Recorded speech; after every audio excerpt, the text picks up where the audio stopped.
કીધું તેમ આજે આપણે એન્ટોનિમ્સની પ્રેક્ટિસ કરશું. તમને બધાને ખ્યાલ છે એન્ટોનિમ એટલે ઓપોઝિટ વર્ડ બે રીતે બને. નંબર 1, પ્રત્યયોની મદદથી પણ બને અને પ્રત્યયો વગર પણ ઓપોઝિટ વર્ડ અસ્તિત્વ ધરાવતા હોય છે. સૌથી પહેલા ખાલી તમને શોર્ટમાં હું પરિચય આપી દઉં કે કયા કયા પ્રત્યયોથી ઓપોઝિટ વર્ડ બનતા હોય છે. બરાબર.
આટલા પ્રત્યયોની મદદથી સામાન્ય રીતે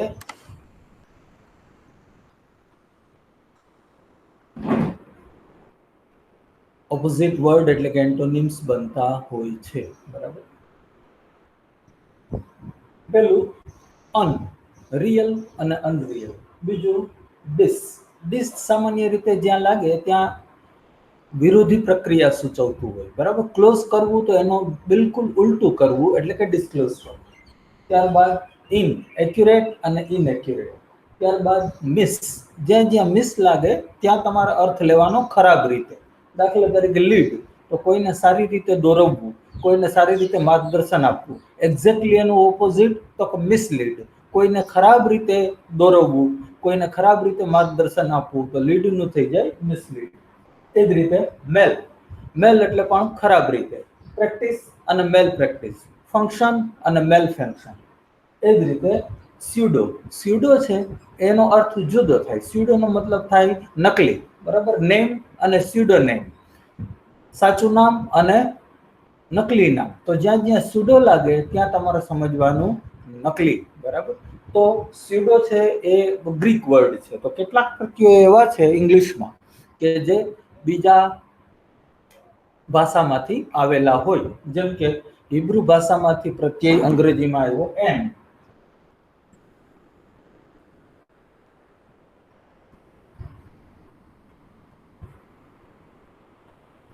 કેટલા ઇંગ્લિશમાં એવા શબ્દો તમને જોવા મળશે, તમને તમારા પરિચયમાં ઓછા આવે, પણ બહુ હાઈ લેવલની બુક્સનું તમે જ્યારે રીડિંગ કરશો ભવિષ્યમાં ત્યારે કેટલાક શબ્દો એવા આવશે કે જેમાં એમ પ્રત્યય પણ વપરાયેલો હોય. અને હિબ્રુ ભાષામાંથી આવેલો આ પ્રત્યય છે અને એનો મિનિંગ પણ ઓપોઝિટ વર્ડ બનાવવા માટે થાય છે.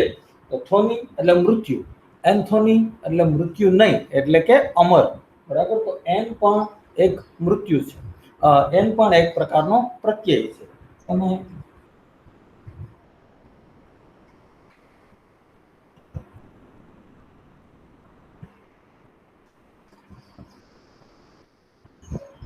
આપણે ઘણી વાર સાંભળ્યું છે, અને તમે બધાએ આ ફિલ્મનું નામ પણ સાંભળ્યું હશે, અમર અકબર એન્થની. બરાબર. તો આ ત્રણેય નામનો અર્થ એક જ છે, યાદ રાખજો. અમર જેનું મરણ નથી, અકબર જેની કબર નથી એટલે કે જેનું મૃત્યુ નથી, અને એન્થની જેની થની નથી એટલે કે જેનું મૃત્યુ નથી. તો આ ત્રણેય છે એ એક જ અર્થ દર્શાવતા શબ્દો છે, અને એ ડાયરેક્ટર મનમોહન દેસાઈની કમાલ છે. તો એક ક્રિશ્ચિયન નેમ છે, હિબ્રુ ભાષામાંથી આવેલું, એક મુસ્લિમ નામ છે, એક હિન્દુ નામ છે. ત્રણેય શબ્દો જુદી જુદી ભાષાના છે, અને ત્રણેયનો મિનિંગ જે છે એ સેમ રહે છે. તો એન છે એ હિબ્રુ ભાષાનો પ્રત્યય છે, પણ એ બહુ અઘરા શબ્દો હોય, હાઈ લેવલના લિટરરી શબ્દો, એમાં ક્યારેક ક્યારેક ઉપયોગમાં લેવાય છે. એટલે એની તમારે ચિંતા કરવાની નથી, તમને આટલા ખબર હોવી જોઈએ. પણ આપણી જે સ્ટડી છે, મેઇનલી તમને જે પૂછાય છે એમાં પ્રત્યયો વગરના ઓપોઝિટ વર્ડ, જે પ્રત્યયથી નથી બન્યા હોતા, સ્વતંત્ર રીતે અસ્તિત્વ ધરાવતા શબ્દો અને જે ઓપોઝિટ હોય એવા શબ્દો ખાસ તમારે યાદ રાખવાના છે. હવે હું 10 વાક્ય લખીશ, દરેક વાક્યમાં એક શબ્દ અંડરલાઈન કરેલો હશે, તમારે પણ અંડરલાઈન કરવાની, અને પછી હું 10 ઓપ્શન આપીશ. તમારે દરેક 10 વાક્યનો સ્ટડી કરવાનો, અને એ વર્ડનો શું મિનિંગ નીકળતો હશે, જો તમને ન આવડતો હોય તો અનુમાન કરવાનું, અને પછી જે 10 શબ્દો મેં આપ્યા એમાંથી એનો ઓપોઝિટ કયો છે એ ગોતીને તમારે મને કહેવાનું. બરાબર. તો હું તમને 10 શબ્દો, 10 સેન્ટેન્સીસ આપું છું. 10 સેન્ટેન્સીસમાં એક શબ્દ અંડરલાઈન કરેલો હશે, એ શબ્દનો વિરોધી શબ્દ તમારે મને આપવાનો, મેં આપેલા ઓપ્શનમાંથી.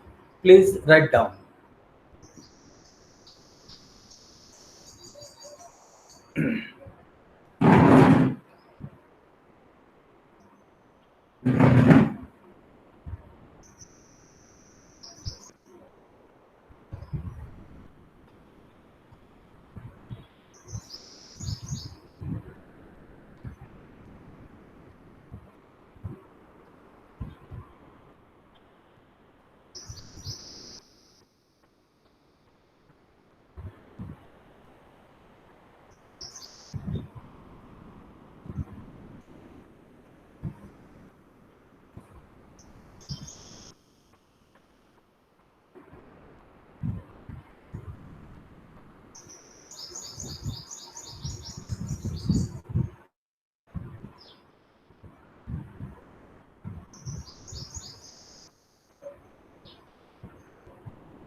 ચાલો લખાઈ ગયા છે.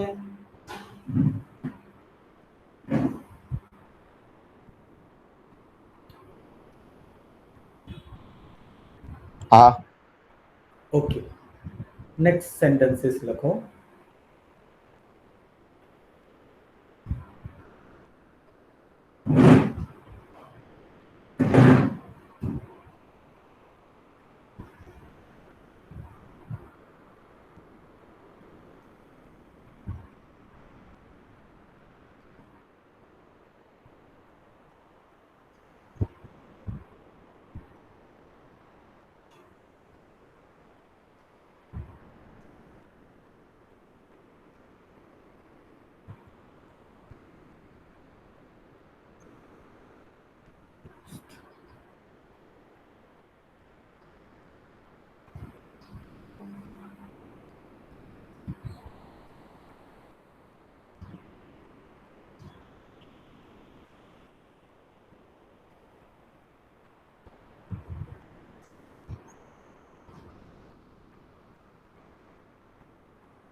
લખાઈ જાય એટલે કહેજો.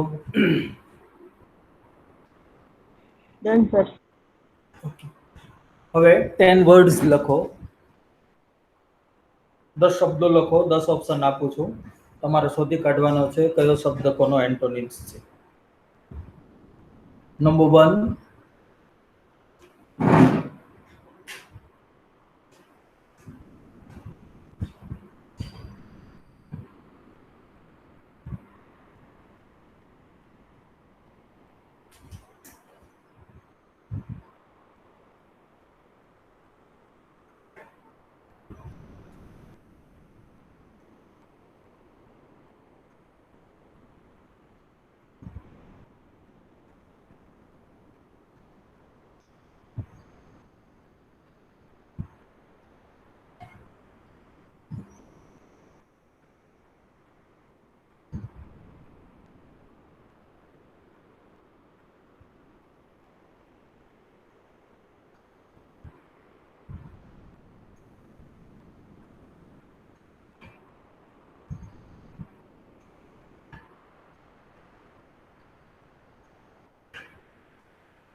નવમો વર્ડ કયો લખ્યો છે? repulsive. Repulsive.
Ready?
Ready?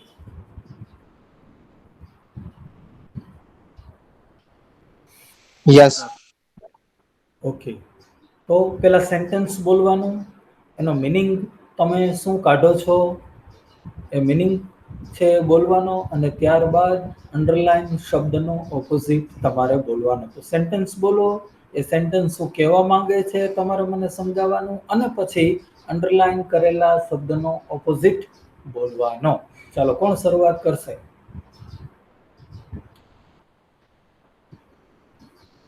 Parashar. There is a abundance of grains in India and yet people die of hunger. ભારતમાં માણસો ભૂખના લીધે મૃત્યુ પામે છે. તમારો અવાજ બરાબર સંભળાતો નથી, થોડું ક્લિયરલી અથવા લાઉડલી બોલો. હેલો. હા.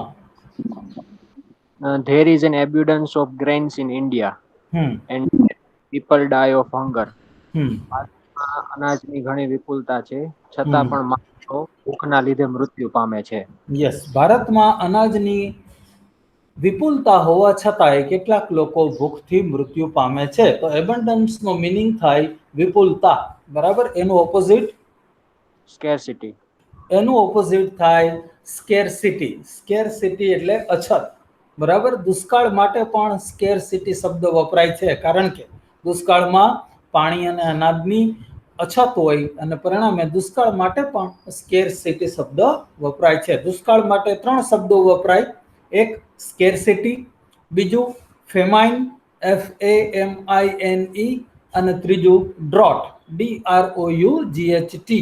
તો ડ્રોટ, ફેમાઇન અને સ્કેરસિટી એ અછત માટેના, દુષ્કાળ માટેના શબ્દો છે. Very good. ચાલો સેન્ટેન્સ નંબર 2 કોણ બોલશે? સેન્ટેન્સ નંબર 2, હાથ ઊંચો કરો.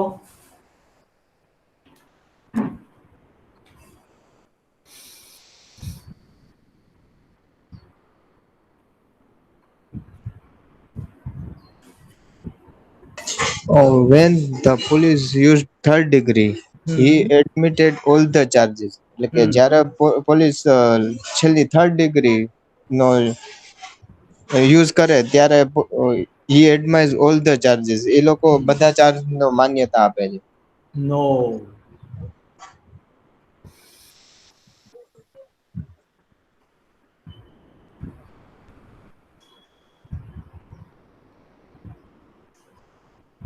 That is not the translation.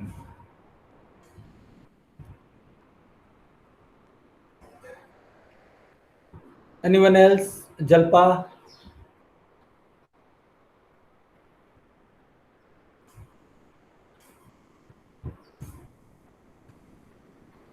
Dipali?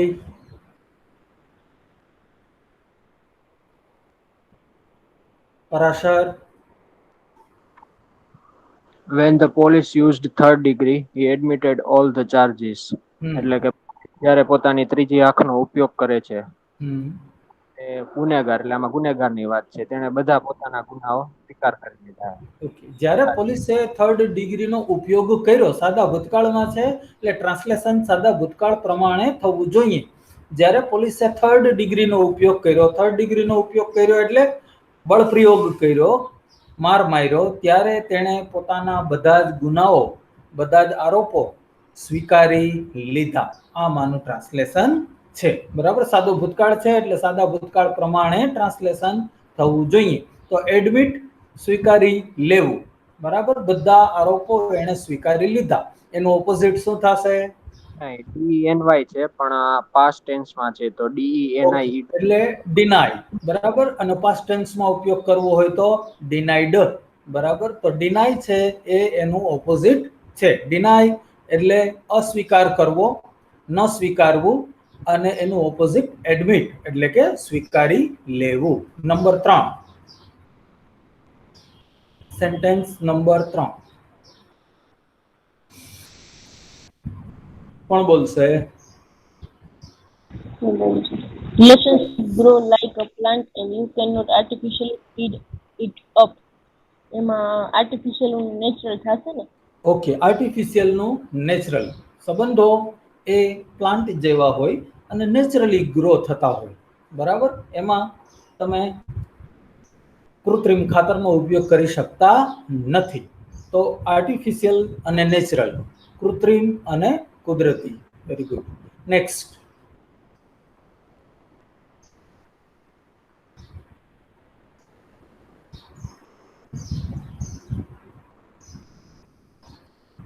Sentence number 4.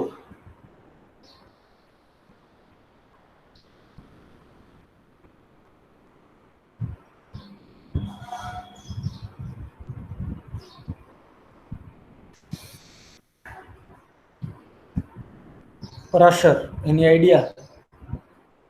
It is difficult to ascend K2. K2 એને ચડવું અઘરું છે. તો એનું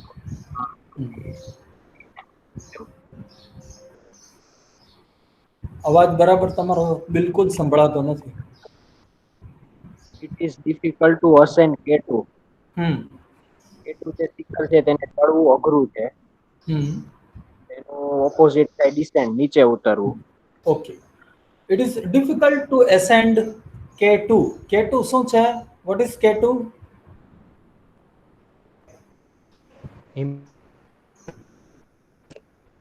K2 છે શું?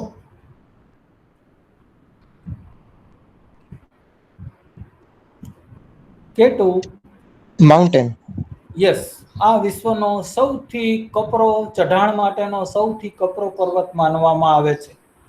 એવરેસ્ટ છે એ સૌથી ભલે ઊંચો હોય પણ સૌથી કપરો નથી, બરાબર. પણ K2 કે જે પાકિસ્તાનમાં છે, ભારત અને પાકિસ્તાનની સરહદે છે અને પાકિસ્તાનના ક્ષેત્રમાં છે K2 નામ એટલા માટે આપવામાં આવ્યું કારણ કે એના જેવો જ આકાર ધરાવતો સેમ પર્વત બાજુમાં છે અને ભારતમાં છે, જેને આપણે કાંચનજંઘા કહીએ છીએ.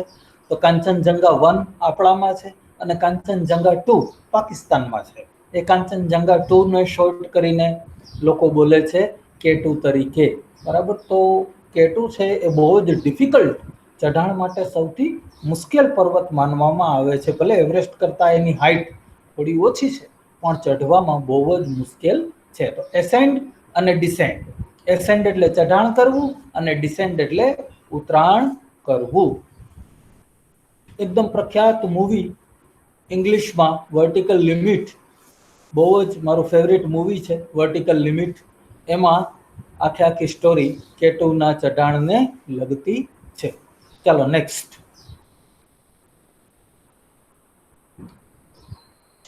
Though in adverse condition, he is optimist. પ્રતિકૂળ પરિસ્થિતિ હોવા છતાં પણ તે આશાવાદી છે. એનું થાય આશાવાદીનું નિરાશાવાદી. ઇંગ્લિશ પેસિમિસ્ટ થાય ને, પેસિમિસ્ટ. હા, આશાવાદીનું નિરાશાવાદી એટલે કે પેસિમિસ્ટ. PESSIMIST. પેસિમિસ્ટ એટલે નિરાશાવાદી. ચાલો next.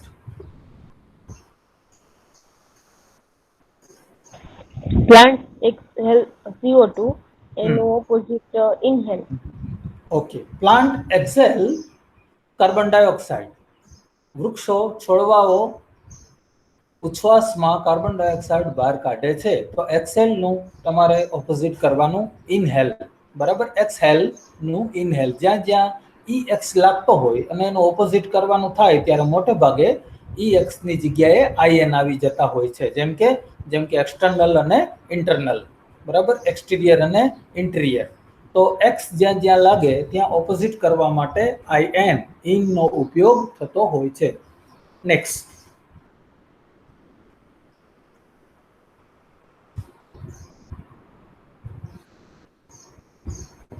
Internal exam marks will not consider, એનું ઓપોઝિટ એક્સટર્નલ. ઓકે, ઇન્ટરનલ નું એક્સટર્નલ, એમાં કઈ નવીનતા નથી, એકદમ ઈઝી છે. Next sentence.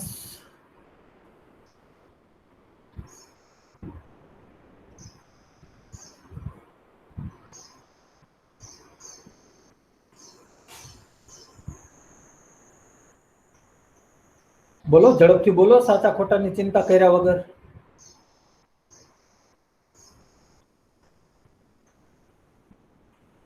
દીપાલી બોલો.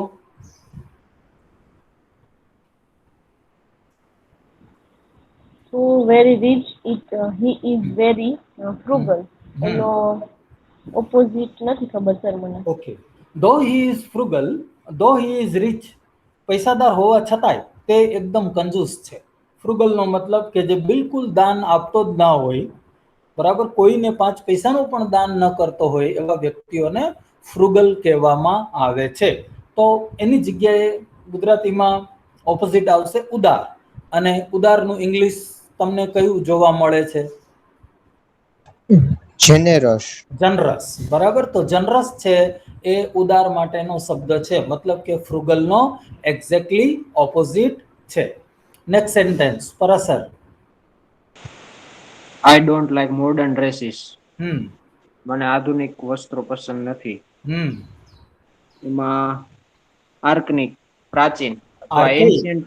એન્શિયન્ટ પણ આર્કેઇક. થાય ને, હા, એન્શિયન્ટ પણ થાય ને. એન્શન્ટ પણ થાય, ટ્રેડિશનલ પણ થાય, આર્કેઇક પણ થાય, ઓલ્ડ પણ થાય, ઘણા બધા શબ્દો છે, પણ અહીંયા આપણના ઓપ્શનમાં આર્કેઇક છે એટલે આપણે આર્કેઇક રાખશું. આર્કેઇક્સ એટલે પ્રાચીન અને જૂની. Okay, next. પૂરા. નેક્સ્ટ. પૂરા બધા? ઓકે. હવે 10 સેન્ટેન્સ હું બોર્ડ ઉપર નથી લખતો, તમને ડાયરેક્ટલી લખાવું છું, બરાબર. તમારે એમાં જે શબ્દ અંડરલાઈન કરવાનું કહું એ શબ્દ અંડરલાઈન કરવાનો, અને પછી એનો ઓપોઝિટ હું ઓપ્શન નહીં આપું, તમારે ગોતી કાઢવાનો કે આનો ઓપોઝિટ આમ થાય, બરાબર. Sentence number 1.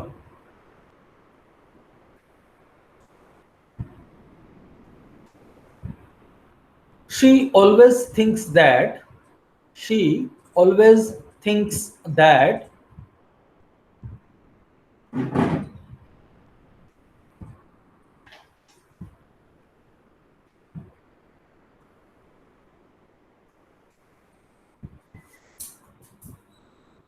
she always thinks that intellectually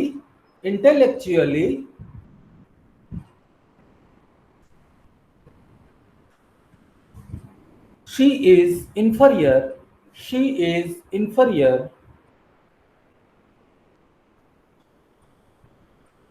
to other classmates.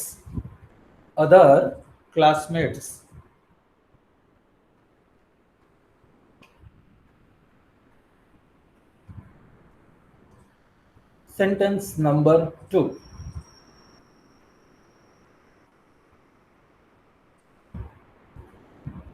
Ignorance is a bliss. Ignorance is a bliss. BLISS. Ignorance ને અંડરલાઈન કરવાનું છે, પહેલામાં ઇન્ફિરિયર ને અંડરલાઈન કરવાનું છે.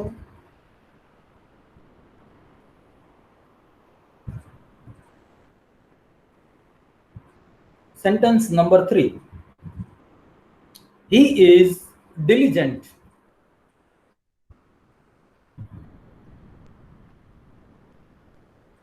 He is diligent and so his future is bright. So his future is bright.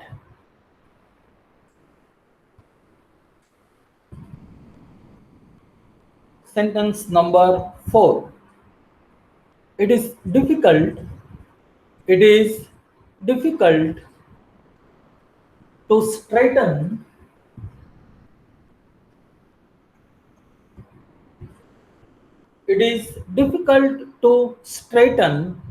this wire. It is difficult to straighten this wire. Next. Some people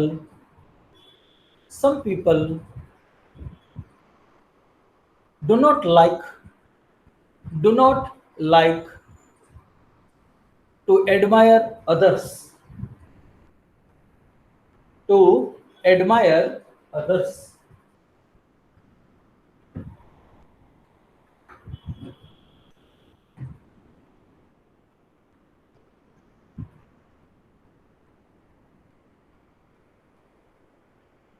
Next.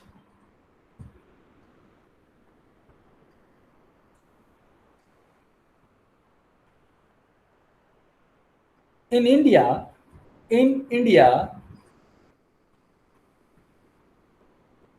some people believe that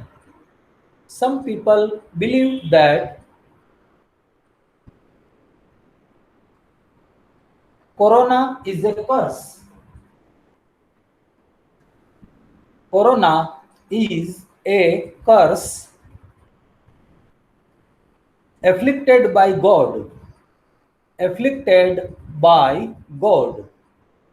Corona is a curse afflicted by God.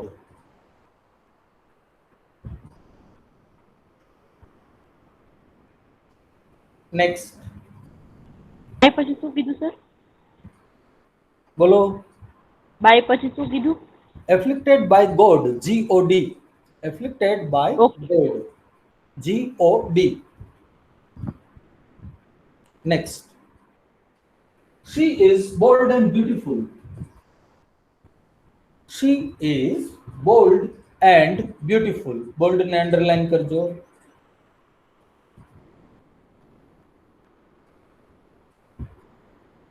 Next. They were discussing a serious matter.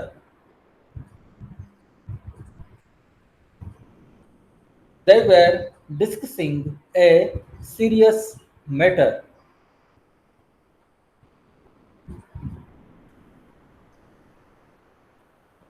Last two. I scattered, S-C-A-T-T-E-R-E-D, S-C-A-T-T-E-R-E-D. I scattered all the pulse, all the pulse.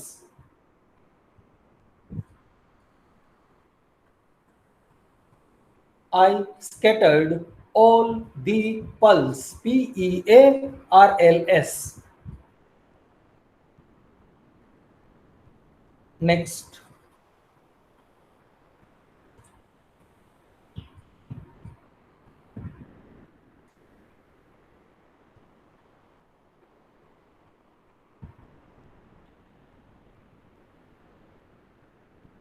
He is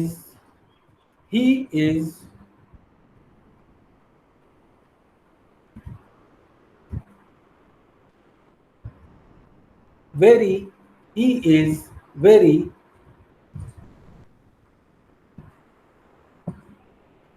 jolly person.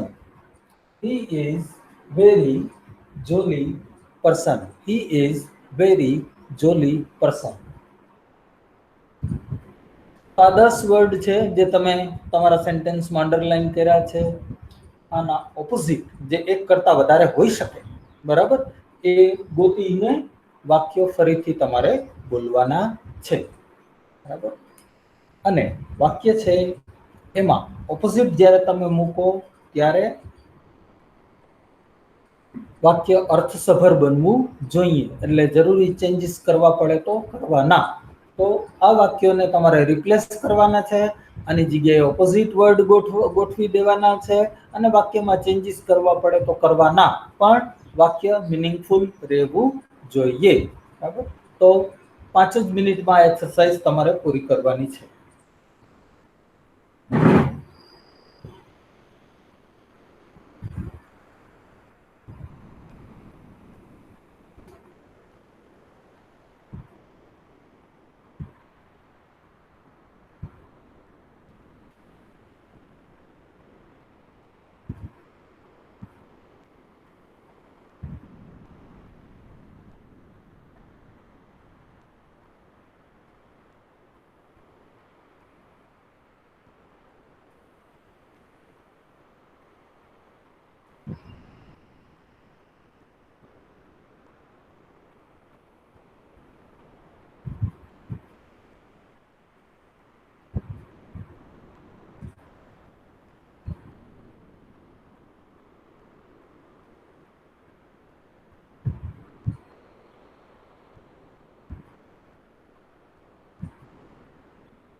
ચલો ready.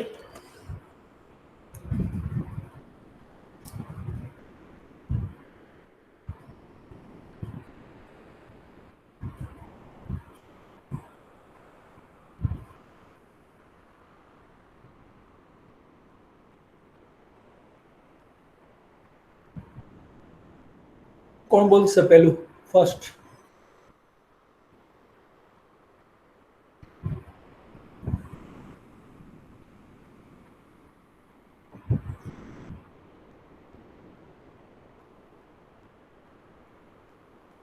Inferior નું sir senior થાય opposite. Inferior નું superior. Inferior ઉતરતી કક્ષાનું, એનું exactly opposite superior.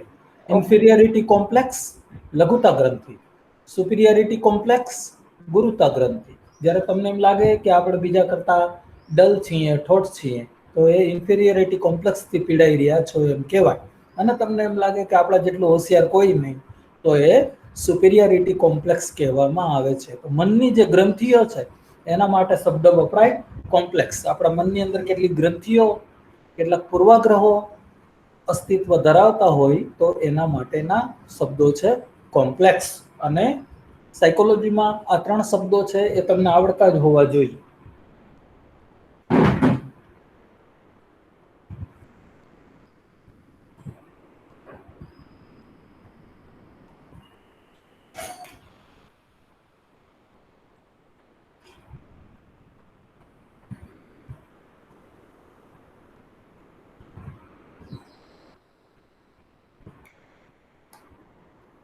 સાયકોલોજીમાં જ્યારે કોઈ વ્યક્તિને તમે ડિસ્ક્રાઇબ કરો, કોઈ વ્યક્તિનું તમારે વર્ણન કરવાનું થાય, કોઈ વ્યક્તિને તમારે ડિસ્ક્રાઇબ કરવાનું થાય, ત્યારે આ 3 શબ્દોનો વારઘડીએ ઉપયોગ થાય છે. પેલું છે મેનિયા. મેનિયાનો મતલબ કે દરેક વ્યક્તિ છે એ કોઈ ને કોઈ ભયથી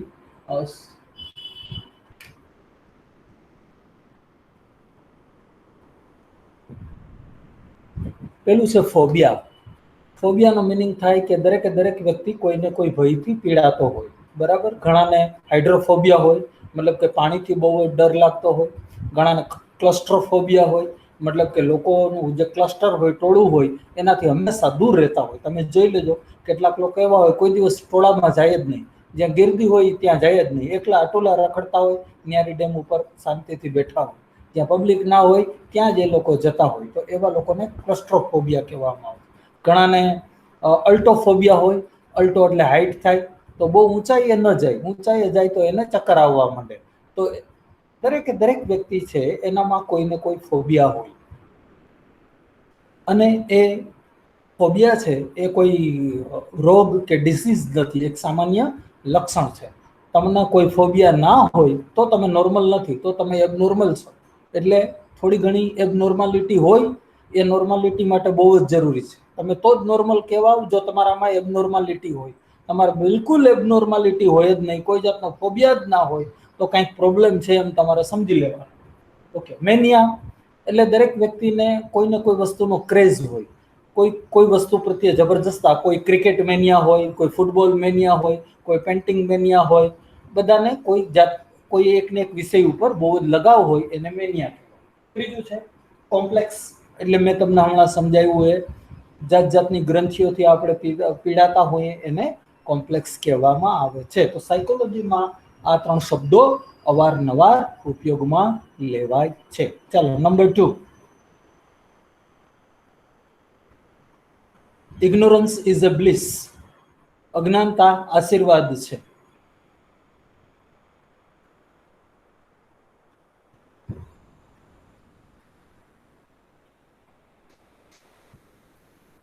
ઇગ્નોરન્સ ઇઝ અ બ્લિસ. અજ્ઞાનતાનું જ્ઞાન. તો જ્ઞાનનું તો તમને આવડવું જોઈએ ને. નોલેજ. બરાબર. Number 3. he is diligent to so his future is bright. એટલે તે મહેનતુ છે તેથી તેનું ભવિષ્ય તેજસ્વી છે. તો he is lazy and so his future in the dark. એટલે તે આળસુ છે તેથી તેનું ભવિષ્ય અંધારામાં છે. Yes, lazy. diligent નું વિરોધી લેઝી. સ્લોથ, લેથાર્જિક. આળસુ માટેના 3 શબ્દો છે. એક લેઝી, બીજું લેથાર્જિક અને ત્રીજું સ્લોથ. સ્લોથ એક પ્રકારનો વાંદરો છે. ડિસ્કવરી ચેનલમાં તમે ઘણી વખત, નેશનલ જિયોગ્રાફીમાં, બીબીસી અર્થમાં, આ બધી જે ચેનલો છે એમાં તમને સ્લોથ ઘણીવાર જોવા મળે. એટલી બધી સ્લો મૂવમેન્ટ હોય કે આપણને એમ લાગે કે કેમેરો સ્લો મૂવમેન્ટમાં ચાલી રહ્યો છે. હકીકતમાં એની મૂવમેન્ટ જ એટલી સ્લો હોય. તો સ્લોથ પણ આળસુ શબ્દ આળસુ વ્યક્તિ માટે વપરાય છે. નેક્સ્ટ.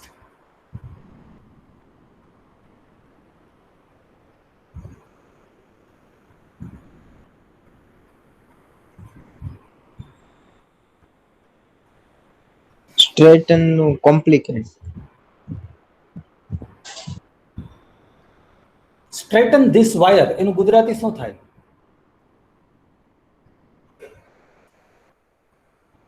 વાયરને સીધો કરવો. વાયરને સીધો કરો. બરાબર. મેં તમને ગઈકાલે જ સમજાવ્યું હતું કે જ્યાં ઈએન પ્રત્યય વપરાયેલો હોય, ઘણીવાર આગળ અને ઘણીવાર પાછળ, ત્યાં ક્રિયાપદ બને છે સ્ટ્રેટ એટલે સીધું અને સ્ટ્રેટન એટલે સીધું કરવું. બરાબર. તો વાયરને સીધો કરવો. હવે એનું એક્ઝેક્ટલી આપણે ઓપોઝિટ જોઈએ છે. વાયરને સીધો કરવાને બદલે વાયરને શું કરવું જોઈએ તો એનું ઓપોઝિટ થાય? બેન્ડ. હા, વાળવો જોઈએ. તો એનું ઓપોઝિટ થશે બેન્ડ. બેન્ડ ધીસ વાયર અથવા do not bend this wire. Okay, next. Criticize. Criticize. Admire એટલે પ્રશંસા કરવી. પ્રસંગ. એનું વિરોધી ક્રિટિસાઇઝ અથવા અંડરમાઇન અથવા ડીવેલ્યુ, આ બધા ટીકા કરવા માટેના શબ્દો છે. નેક્સ્ટ. કર્સ. કેટલાક લોકો માને છે કે કોરોના છે એ ભગવાનના શ્રાપને કારણે ભારતની અંદર અને દુનિયાની અંદર આવ્યો છે.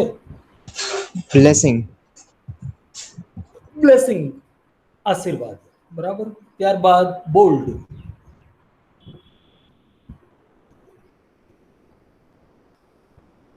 ટિમિડ.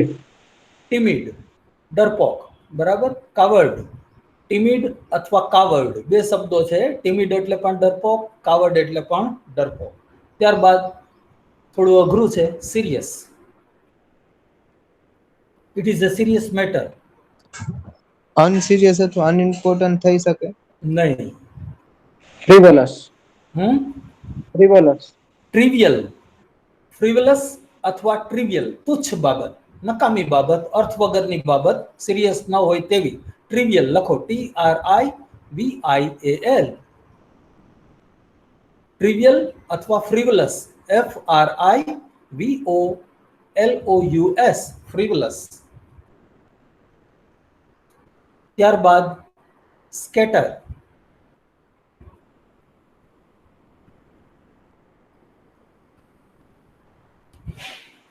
ફિક્સ્ડ. હા, ફિક્સ્ડ. નો. સ્કેટર એટલે વિખેરી નાખવું. અને અસેમ્બલ. એસેમ્બલ નહીં પણ કલેક્ટ અથવા ગેધર. એસેમ્બલ નહીં પણ કલેક્ટ અથવા ગેધર. કલેક્ટ કરવું અથવા ગેધર કરવું, ભેગા કરી લેવા અને વિખેરી નાખવા, એ એકબીજાની વિરોધી પ્રોસેસ છે. નેક્સ્ટ અને લાસ્ટ. બોલો, કોણ બોલશે? સેડ. પેલા સેન્ટેન્સ બોલો. He is very Jolly person. તે ખૂબ જ આનંદી માણસ છે. હા. એટલે જોલીનું સેડ એટલે તે ખૂબ જ દુઃખી માણસ છે. દુઃખી અને જોલી એટલે જે હંમેશા આનંદમાં રહેતો હોય. પણ સેડ એટલે જે હંમેશા દુઃખમાં રહેતો હોય એવો એનો અર્થ નથી થતો. પરમાનન્ટલી કોઈ માણસ સેડ હોતું નથી. He is not very sad person. એમ થઈ શકે. નો. એના માટે શબ્દ છે મેલન્કોલી.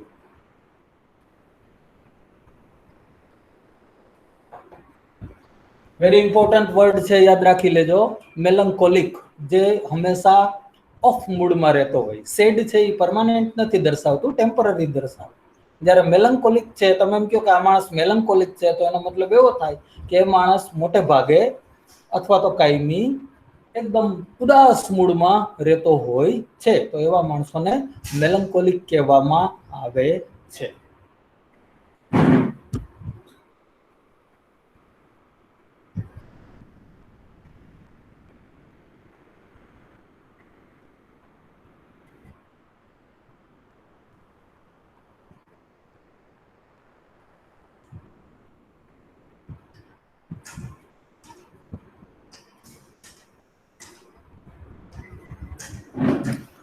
ઓકે, હવે એન્ટોનિમની લાસ્ટ એક્સરસાઇઝ આપણે કરી રહ્યા છીએ, બરાબર? અને એ એક્સરસાઇઝમાં તમારે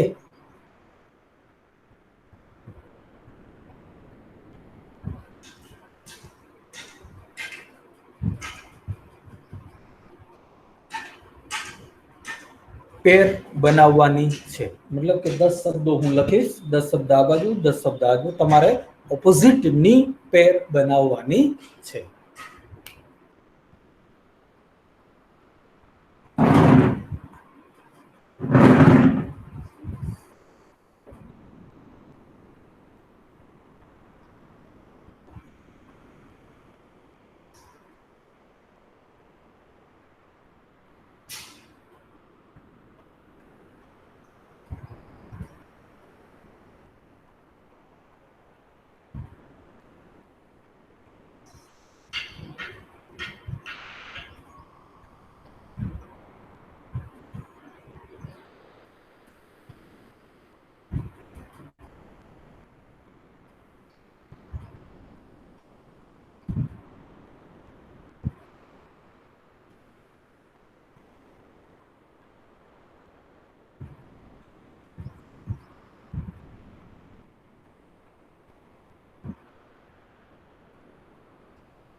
સર,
સર દેખાતું નથી હો. સર બોર્ડ નથી દેખાતું.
ચલો રેડી? યસ. બોલો. હેઝાર્ડસ નું શું થશે? નો ઇઝી. હેઝાર્ડ એટલે તકલીફ થાય, મુશ્કેલી થાય, અવરોધ થાય. હેઝાર્ડસ મુશ્કેલી વાળું, અવરોધ વાળું, તકલીફ વાળું, અને એનું opposite easy. Number 1 villain. Hero. Hero, બરાબર, એકદમ સહેલું છે. વિલેન શબ્દ છે બહુ ઇન્ટરેસ્ટિંગ શબ્દ છે. વિલેન શબ્દ કેવી રીતે પેદા થયો? તો કે જે લોકો વિલામાં રહેતા હોય એ વિલેન કહેવાતા. તમે જોયું હશે કે ઘણા મોટા મોટા બંગલાના નામ વિલા ઉપર હોય. ફલાણી વિલા, XYZ વિલા.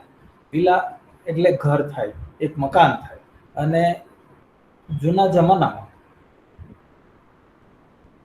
જે લોકોને સમાજમાંથી હાંકી કાઢવામાં આવતા હતા, એને દૂર જંગલમાં એ લોકો પોતાના મકાન બનાવીને રહેતા હતા. તો આ સમાજમાંથી હાંકી કાઢેલા વ્યક્તિઓ કે જે ગુનાખોરી કે કંઈ, બહુ પહેલાની વાત કરું છું હું તમને, 10,000 વર્ષ પહેલાની વાત કરું છું.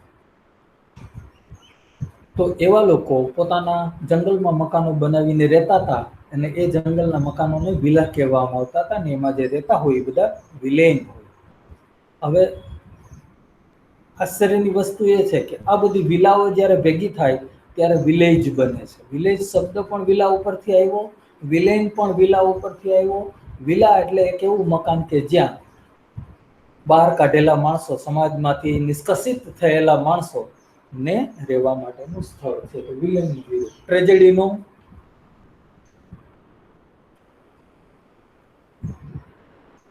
ટ્રેજેડીનું શું થશે? કોમેડી. કોમેડી, બરાબર. ટ્રેજેડીની વ્યાખ્યા શું? પરાશર?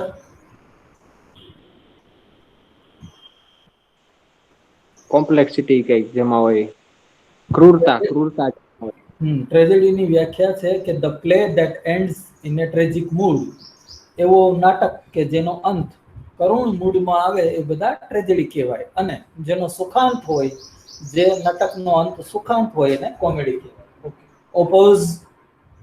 એન્ડોર્સ. એન્ડોર્સ, બરાબર. એન્ડોર્સ એટલે હાએ હા કરવી. એન્ડોર્સ નું મિનિંગ થાય હાએ હા કરવી, અથવા તો કોઈ વાત સાચી છે એમ ટેકો આપવો, એને એન્ડોર્સ કર્યું કહેવાય. એન્કરેજ, પ્રોત્સાહિત કરવું. ડિમોરલાઇઝ. ડિમોરલાઇઝ એટલે કે હતોત્સાહ કરવું, મોરાલિટી ભાંગી નાખવી, નૈતિક હિંમત સામેવાળાની ભાંગી નાખવી, એને ડિમોરલાઇઝ કર્યું કહેવાય. સ્ટરાઇલ. ફર્ટાઇલ. ફેર્ટિયલ. ફર્ટાઇલ, બરાબર. સ્ટરાઇલ અને ફર્ટાઇલ. સ્ટરાઇલ એટલે બિલકુલ ફળદ્રુપ ન હોય તેવું. ફર્ટાઇલ એટલે ફળદ્રુપ હોય તેવું. ફર્ટાઇલ પરથી કયો શબ્દ આવ્યો? ફર્ટિલાઇઝર, બરાબર. ફર્ટિલાઇઝર એટલે ખાતર, જેને આપણે કહીએ છીએ જમીનને ફળદ્રુપ કરવા માટે વપરાય છે. ફેશનેબલ. સિમ્પલ. સિમ્પલ. કન્સાઇઝ. ફૂલ. કન્સાઇઝ એટલે કોઈ વસ્તુ ટૂંકી કરેલી હોય એને કન્સાઇઝ કહેવાય, અને એને ફૂલે ફૂલ રાખવામાં આવે તો એ એનું એક્ઝેક્ટલી ઓપોઝિટ બને છે. તો અહીંયા આપણે એન્ટોનિમની પ્રેક્ટિસ પૂરી કરીને નવા ટોપિક ઉપર જઈએ છીએ. એની પહેલા એક CCDC તરફથી તમારા માટે મેસેજ છે કે સોમવાર સુધી, બરાબર, તમારે બીજો લેક્ચર નહીં હોય. મતલબ કે આજે, આવતીકાલે અને રવિવારે 9 થી 11 વાળો લેક્ચર હશે, પણ 11 થી 1 વાળો લેક્ચર તમારે નહીં હોય. 11 થી 1 ના લેક્ચર તમારા સોમવારથી શરૂ થશે, ત્યાં સુધી તમારે 11 થી 1 નો લેક્ચર નહીં હોય. એ તમારા માટે CCDC તરફથી મેસેજ છે.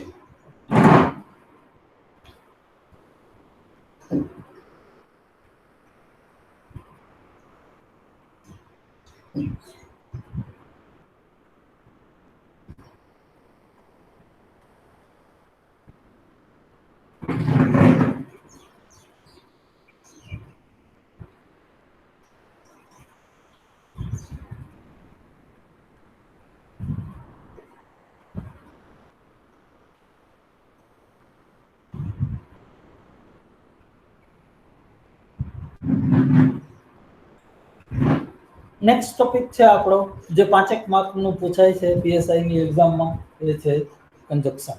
બરાબર. પહેલા તમને ક્લિયર આઈડિયા હોવો જોઈએ કે કંજક્શન કહેવાય કોને. બરાબર. તો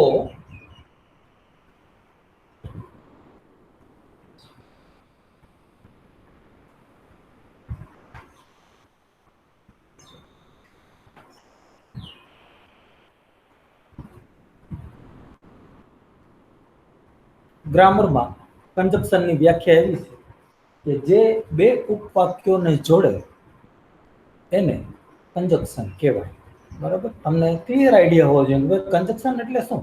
તો કે કોઈ પણ એક વાક્ય હોય, એની અંદર બે ઉપવાક્ય હોય અને આ બે ઉપવાક્યોને જોડવાનું જે કામ કરે એને કંજક્શન કહેવામાં આવે છે. એવો ક્લિયર આઈડિયા તમારા મનની અંદર હોવો જોઈએ. હવે વાક્યની અંદર બે ઉપવાક્યો હોય. હવે ઉપવાક્યની વ્યાખ્યા તમારા મનની અંદર ક્લિયર હોવું જોઈએ કે એક કર્તા, એક ક્રિયાપદ, અન્ય વસ્તુ હોય તોય ઠીક છે, ન હોય તોય ઠીક છે, મિનિમમ એક કર્તા, એક ક્રિયાપદ અને બે કાળથી જોડાયેલા હોય અથવા તો મિનિંગફુલ રીતે જોડાયેલા હોય તો એને ઉપવાક્ય કહેવાય. અને આવા બે ઉપવાક્યોને જે જોડે એને કંજક્શન કહેવાય. For example,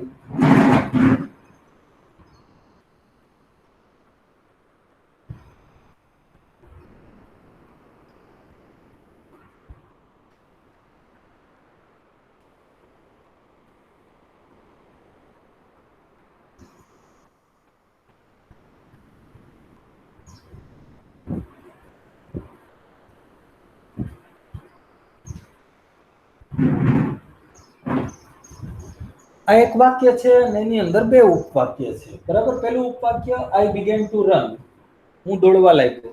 I saw a lion. બીજું ઉપવાક્ય મેં સિંહને જોયો. I began to run when I saw a lion. બરાબર. જ્યારે મેં સિંહને જોયો ત્યારે મેં દોડવાનું શરૂ કર્યું, ભાગવા લાગ્યો. એમાં બીજું કંઈ તો થાય નહીં. તો આ બે ઉપવાક્યો છે વેન થી જોડાયેલા છે. વેન કંજક્શન છે. આ એક ઉપવાક્ય છે કર્તા આવ્યો, ક્રિયાપદ આવ્યું, કર્તા આવ્યો, ક્રિયાપદ આવ્યું. અન્ય વસ્તુ છે કે નહીં એની આપણે ચિંતા કરવાની નથી. બે વસ્તુ મિનિમમ હોવી જોઈએ. આને કંજક્શન કહેવાય. બરાબર. આ એક વાક્ય, એની અંદર બે ઉપવાક્ય. ઉપવાક્ય છે, વાક્ય છે એ ઉપવાક્યથી બનેલા હોય. ઉપવાક્ય છે એ શબ્દ સમૂહથી બનેલા હોય, એટલે કે ફ્રેઝથી બનેલા હોય.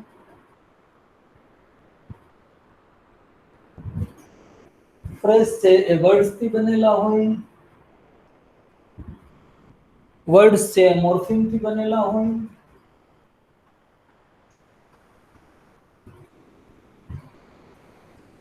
મોર્ફિમ છે એ લેટર્સ થી બનેલા હોય. અક્ષરો ભેગા થાય ત્યારે મોર્ફિમ બને, મોર્ફિમ ભેગું થાય તો વર્ડ્સ બને, વર્ડ્સ ભેગા થાય તો ફ્રેઝ બને, ફ્રેઝ ભેગા થાય તો ક્લોઝ બને, ક્લોઝ ભેગા થાય તો સેન્ટેન્સીસ બને અને સેન્ટેન્સીસ ભેગા થાય તો પેરેગ્રાફ બને, પેરેગ્રાફ ભેગા થાય તો બુક બને, બુક ભેગી થાય તો નોલેજ બને, જેના માટે આપણે અત્યારે ભેગા થયા છીએ. બરાબર. એ તમને ક્લિયર આઈડિયા હોવો જોઈએ. અત્યારે તમારે એ ચિંતા કરવાની છે કે કંજક્શનમાં શું ધ્યાન રાખવું, કયા કયા કંજક્શનમાં કઈ વસ્તુ ધ્યાનમાં રાખવી. તો સૌથી પહેલું કંજક્શન આપણે વાપરશું, જેનો હું તમને સ્ટડી કરાવીશ, એ છે ઇફ. લખો.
વેરી ઇમ્પોર્ટન્ટ છે આ, બરાબર સમજી લેજો.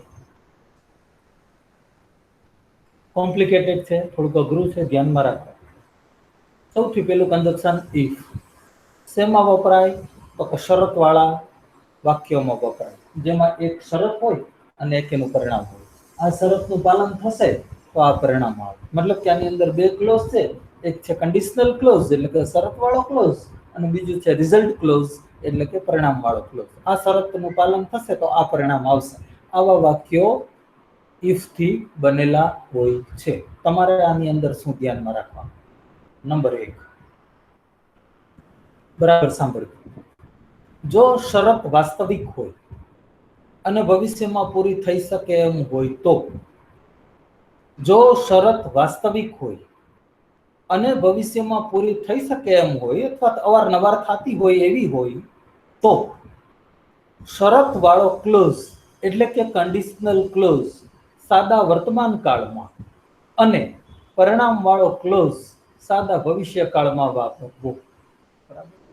જુઓ, ઇફ યુ હેલ્પ મી, જો તમે મને મદદ કરશો, બરાબર? તો અહીંયા ભૂલથી એમ ન લખાય કે if you will help me, એમ નહીં લખવાનું. If you will help me એમ નહીં લખવાનું, સાદા વર્તમાન કાળમાં રાખવાનું. ઇફ યુ હેલ્પ મી, જો તમે મને મદદ કરશો તો I will pass this exam, તો હું આ એક્ઝામ પાસ કરી લઈશ.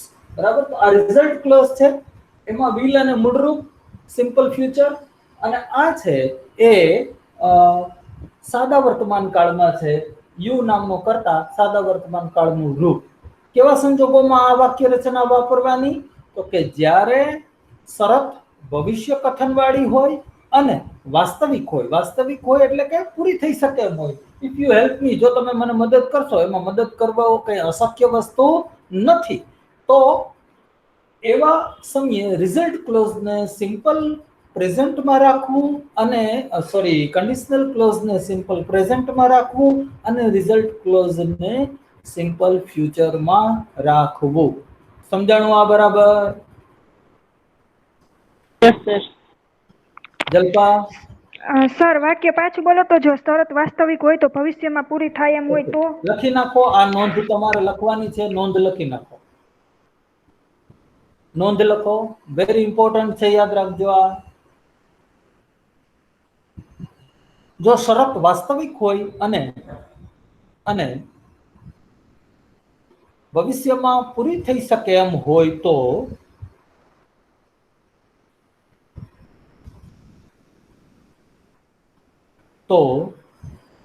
Conditional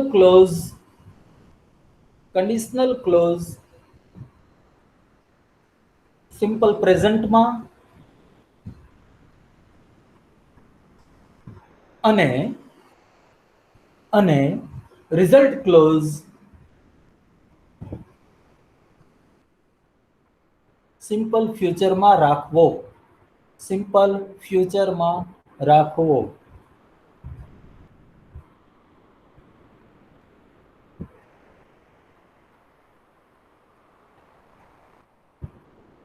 is it clear? આ બરાબર તમને સમજાઈ ગયું? સમજાઈ ગયું બરાબર? હા સર. ઓકે, હવે આપણે બીજા ઉપર જઈએ. કેટલીક શરત એવી હોય કે વાસ્તવિક હોતી નથી, ખાલી આપણે કેવા ખાતર કહેતા હોઈએ. બરાબર? એવું બનતું હોતું નથી, અથવા તો એની બનવાની પોસિબિલિટી ઓલમોસ્ટ ઝીરો હોય, ઓલમોસ્ટ નીલ હોય. દાખલા તરીકે હું તમને એમ કહું કે આજે 80 ઇંચ વરસાદ પડશે તો આપણે બોટ દ્વારા કોલેજ જશું, તો આ કેવા ખાતર કહેવાયેલું વાક્ય છે કે આજના દિવસની અંદર 80 ઇંચ રેઇન થઈ જશે તો આપણે બોટથી બધા કોલેજ જશું. આ કેવા ખાતર કહેવાયેલું વાક્ય છે. તો ભવિષ્યની શરત છે પણ અવાસ્તવિક શરત છે. તો એવા સમયે જે કન્ડિશનલ ક્લોઝ છે એને પાસ્ટમાં, સિમ્પલ પાસ્ટમાં રાખવાનું. જુઓ, રેન્ડ, બરાબર? મેં અહીંયા સિમ્પલ પાસ્ટ રાખ્યો છે. ઇફ ઇટ રેન્ડ 80 ઇંચ ટુડે, જો આજે 80 ઇંચ વરસાદ પડશે તો, બરાબર? અને જે રિઝલ્ટ ક્લોઝ છે એમાં વિલની જગ્યાએ વુડ વાપરવાનું, એટલે કે પાસ્ટ ફ્યુચરિટી. ગ્રામરની ભાષામાં જેને કહેવામાં આવે છે પાસ્ટ ફ્યુચરિટી. વિલ છે એ પ્યોર ફ્યુચરિટી છે અને વુડ છે એ પાસ્ટ ફ્યુચરિટી છે. તો આ પાસ્ટ ફ્યુચરિટી છે. તો પાસ્ટ ફ્યુચરિટીનો ઉપયોગ કરવાનો. કેવા સંજોગોમાં? શરત અવાસ્તવિક હોય, ભવિષ્યની હોય પણ અવાસ્તવિક હોય, કેવા ખાતર ખાલી કહેતા હોઈએ આપણે, જેને પૂરી થવાની કોઈ સંભાવના ના હોય, એ પ્રકારના વાક્યોની તમારે રચના કરવી હોય તો રિઝલ્ટ કન્ડિશનલ ક્લોઝ છે સિમ્પલ પાસ્ટમાં રાખવો, અને જે રિઝલ્ટ ક્લોઝ છે એને તમારે પાસ્ટ ફ્યુચરિટી એટલે કે વુડ અને મૂળરૂપ, અહીંયા વિલ અને મૂળરૂપ હતું, અહીંયા વુડ અને મૂળરૂપનો ઉપયોગ કરવો. બરાબર? જેમ કે તમે એમ કહો કે જો મને 1 કરોડની લોટરી લાગશે તો વાક્ય કેમ બોલાય? તો એમ બોલાય કે ઇફ આઈ વોન, સાદો ભૂતકાળ, if I won the lottery of 1 crore rupees I would give you a big party. તો would નો ઉપયોગ કરવાનો રિઝલ્ટ ક્લોઝમાં, અને કન્ડિશનલ ક્લોઝની અંદર સિમ્પલ પાસ્ટ રાખવો. ક્લિયર? Yes sir. ઓકે. હવે નંબર 3 કન્ડિશનલ ક્લોઝ નંબર 3. આ બેમાં ભવિષ્ય કથન હતું. શરત ભવિષ્યમાં હજી પૂરી થવાની વાર હતી. કોઈ ઘટના ઘટી ગઈ હોય અને જે રીતે ઘટી હોય એના કરતા આપણે વિપરીત ધારણા કરીએ કે આમ બન્યું, એના કરતા આમ બન્યું હોત તો, બરાબર?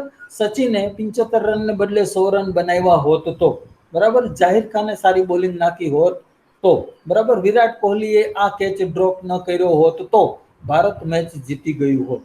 તો ઘણી વખત આપણે કન્ડિશનલ ક્લોઝ શેના બોલીએ છીએ? તો કે ફ્યુચરના નથી બોલતા, પણ જે ઘટના ભૂતકાળમાં ઘટી ગઈ એના વિશે બોલીએ છીએ, અને જે રીતે ઘટી હોય એના કરતા અલગ ધારીએ છીએ કે આમને બદલે આમ બન્યું હોત તો આમ બન્યું હોત. હવે ગુજરાતીમાં જ્યારે તમે આવા વાક્યો બોલો ત્યારે પરિણામવાળું વાક્ય અને શરતવાળું વાક્ય એ બેની રચના સેમ આવે. હોત. જો સચિન સારું રમ્યો હોત તો ભારત મેચ જીતી ગયું હોત. એમાં બે જગ્યાએ હોત આવે છે.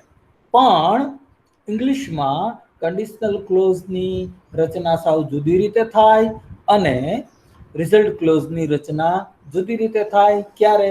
જ્યારે આપણે ભૂતકાળની ઘટના વિશે વાત કરતા હોઈએ ત્યારે. દાખલા તરીકે ઇફ યુ હેડ પ્લેડ વેલ, જો તું સારી રીતે વધારે રમ્યો હોત તો, થોડાક વધારે રન બનાવ્યા હોત તો, વી would have won the match, આપણે મેચ જીતી ગયા હોત.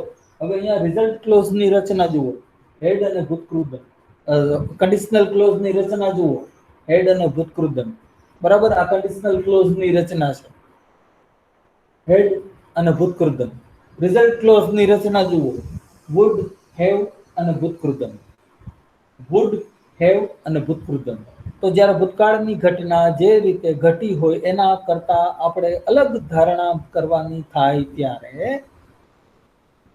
શરતવાળા વાક્યમાં હેડ અને ભૂતકૃદંતનો ઉપયોગ કરવાનો, અને જે પરિણામવાળું વાક્ય છે એમાં વુડ પ્લસ હેવ પ્લસ ભૂતકૃદંતનો ઉપયોગ કરવાનો. બરાબર? લખો નોંધ નંબર 2. નોંધ નંબર 2. આની નોંધ લખાવું છું. નોંધ નંબર 2. જ્યારે શરત અવાસ્તવિક હોય, જ્યારે શરત અવાસ્તવિક હોય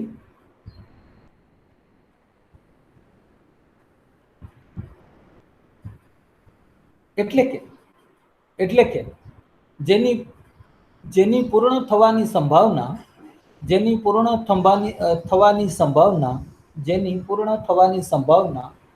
લગભગ નહિવત હોય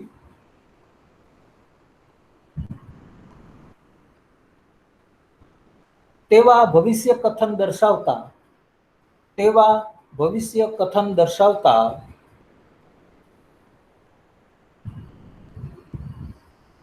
રિઝલ્ટ કન્ડિશનલ ક્લોઝમાં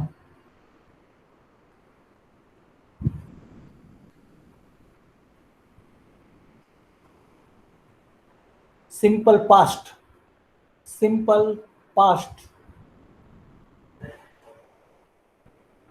એટલે કે સાદા ભૂતકાળનો ઉપયોગ કરવો. સિમ્પલ પાસ્ટ એટલે કે સાદા ભૂતકાળનો ઉપયોગ કરવો.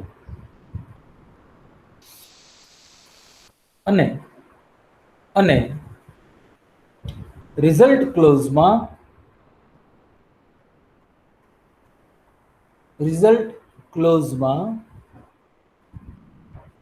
પાસ્ટ ફ્યુચરિટી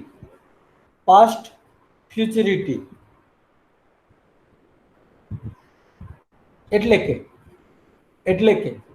વુડ પ્લસ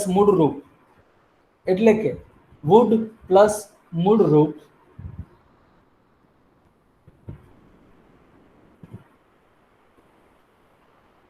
નો ઉપયોગ કરવો. નોંધ નંબર 3.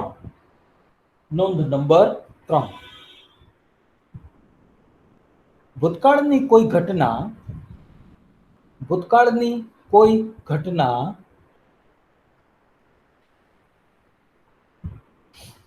જે રીતે ઘટી હોય તેના કરતા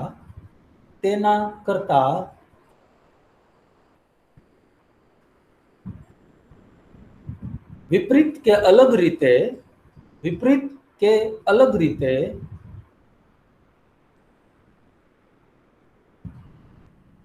ઘટી હોત એવી ધારણા વ્યક્ત કરતા શરતવાળા ઉપવાક્યોમાં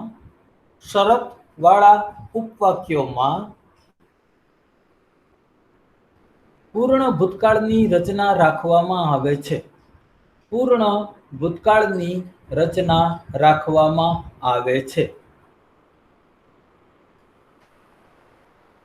એટલે કે હેડ વત્તા ભૂતકૃદંતનો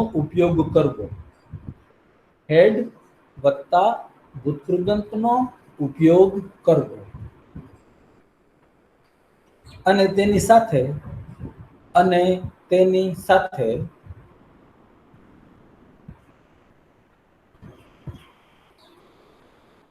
પરિણામવાળા ઉપવાક્યમાં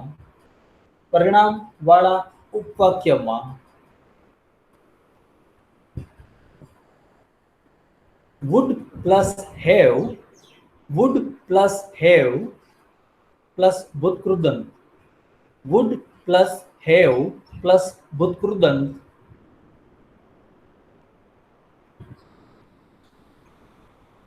ની રચના વાપરવી.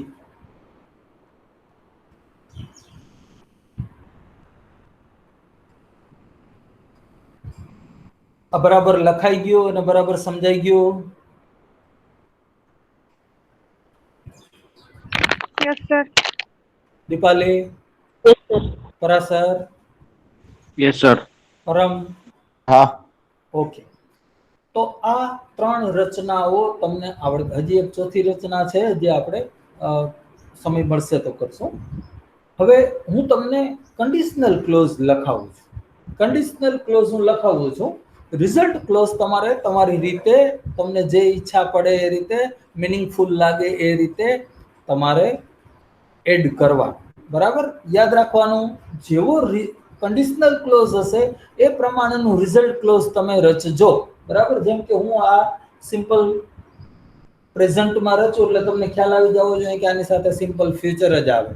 જો હું સિમ્પલ પાસ્ટમાં તમને આપું કન્ડિશનલ ક્લોઝ તો તમને ખ્યાલ આવી જવો જોઈએ કે અહીંયા પાસ્ટ ફ્યુચરિટી આવશે. જો હું તમને પૂર્ણ ભૂતકાળમાં આપું તો તમને આઈડિયા આવી જવો જોઈએ કે અહીં વુડ હેવ અને ભૂતકૃદંત મૂકવાનું છે. એમાં ભૂલ કરતા નહીં. લખો નંબર 1.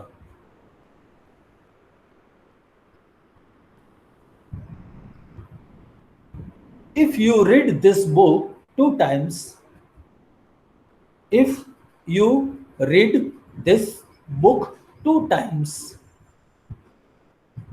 કોમા અને ડેશ, બાકીનું તમારે પૂરું કરવાનું. કોમા અને ડેશ. નંબર 2.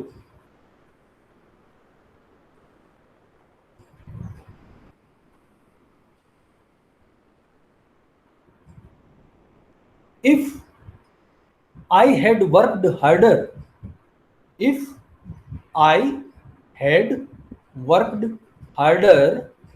hard નું comparative form harder, comma dash dash dash.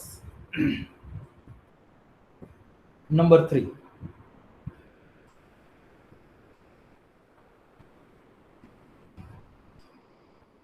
If I won the lottery, if I won the lottery,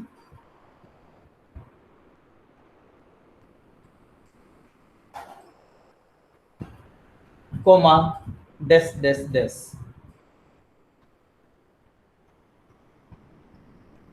Next, if you visit this place, if you visit this place,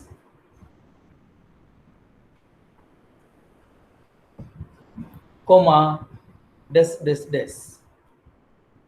Next,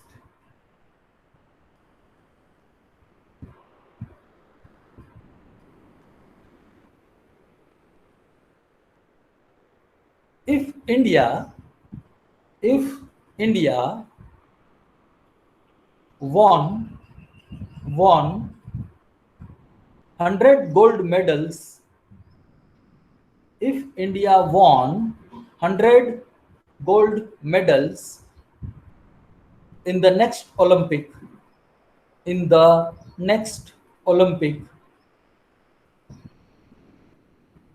comma dash dash dash. Next, if she had put on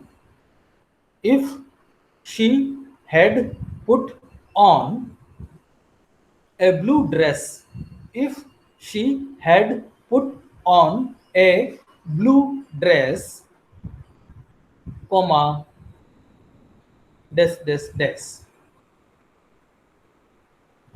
Next, if we go to the north, if we go to the north, comma dash dash dash. Next,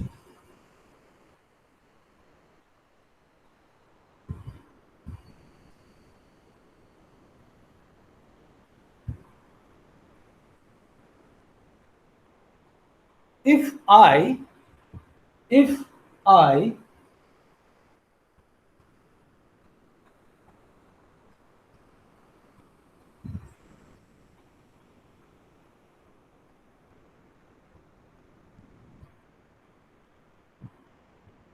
defeated Bruce Lee, if I defeated Bruce Lee, comma dash dash dash. If I defeated Bruce Lee, comma dash dash dash. Defeated શું બોલો છો? Defeated. Defeated, DEFEATED, defeated Bruce Lee.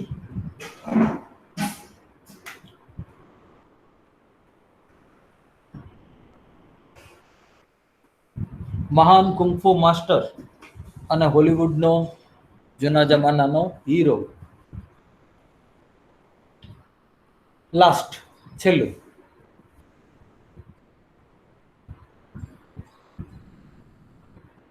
If the magician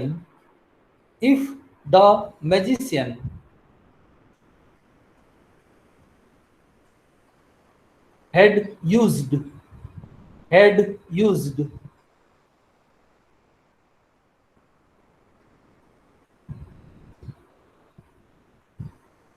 psychological tricks,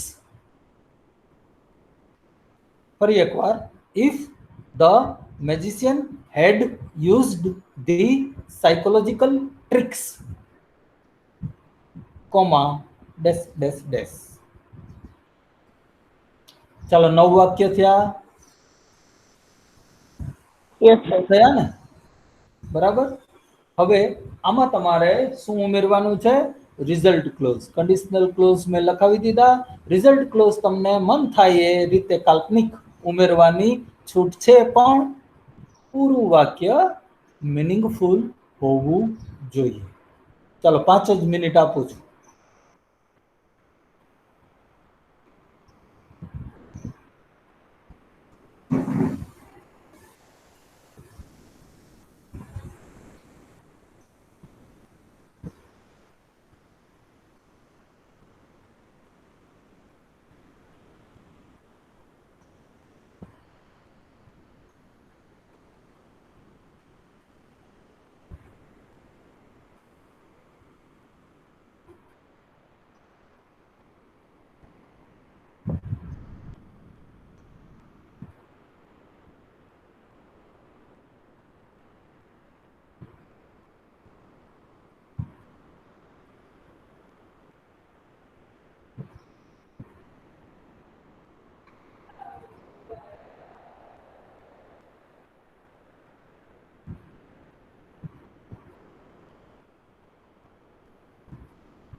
okay.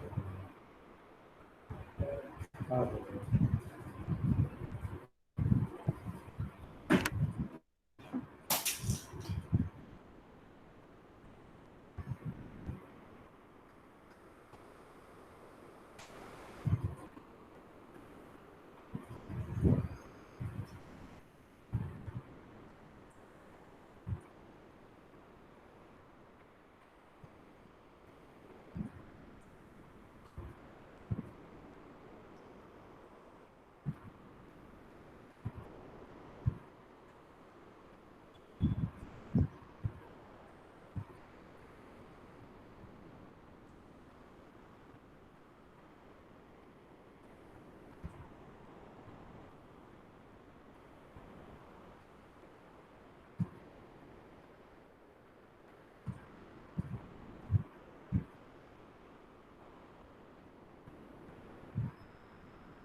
તો આ exercise થોડું વિચારીને કરવું પડે એવી છે, અને વાક્યને મિનિંગફુલ બનાવવા માટે થોડીક મેન્ટલ એક્સરસાઇઝ કરવી પડે, મગજની કસરત કરવી પડે. ઝડપથી વાક્ય મગજમાં આવતા નથી, એટલે આને આપણે હોમવર્કમાં રાખીએ છીએ. બરાબર.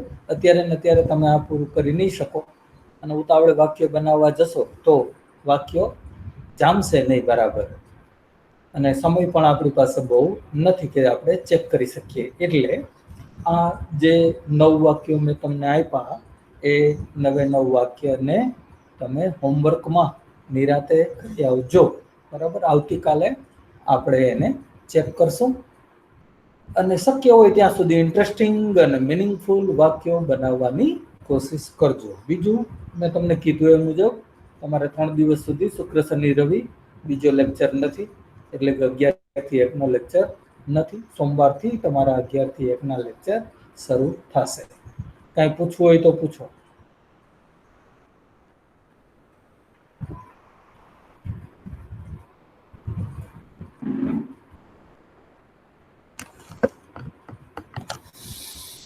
Anything you want to ask? No, sir. Parashar, ના સર. Dipali, નો સર. Param. નહીં. ઓકે, તો આજના માટે એટલું જ. બરાબર, આવતીકાલે હું તમારા 9 વાક્ય ચેક કરીશ. પણ મારી તમને રિક્વેસ્ટ છે કે વાક્યો સરસ મજાના મિનિંગફુલ, સાંભળવા ગમે તેવા બનાવજો. બરાબર, સાંભળીને ચક્કર આવે એવું કરતા નહીં, પ્લીઝ. તો આજના માટે એટલું જ. Thank you everybody. Enjoy the day.